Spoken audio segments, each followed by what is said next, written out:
নিজের দুর্বলতার খবর গোপন রাখতে হয়।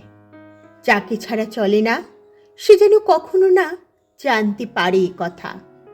জানতে পারলে সে ছেড়ে যাবার হুমকি দিতে দিতে একদিন তোমাকে তার পায়ের তলায় এনে ফেলবে।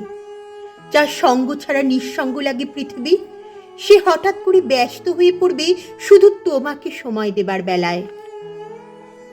যার সঙ্গে কথা না বললে মন উথাল পাথাল, তার নম্বর থেকে ফোন আসাটা এতটা কমে যাবে যে গুনতে বসলে শূন্যও লজ্জা পায়।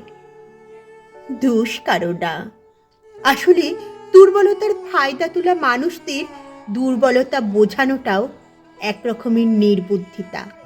তাই অনেক সময় নিজের দুর্বলতার কথা গোপন রাখতে হয়। যাকে ছাড়া চলে না তাকে জানাতে নেই।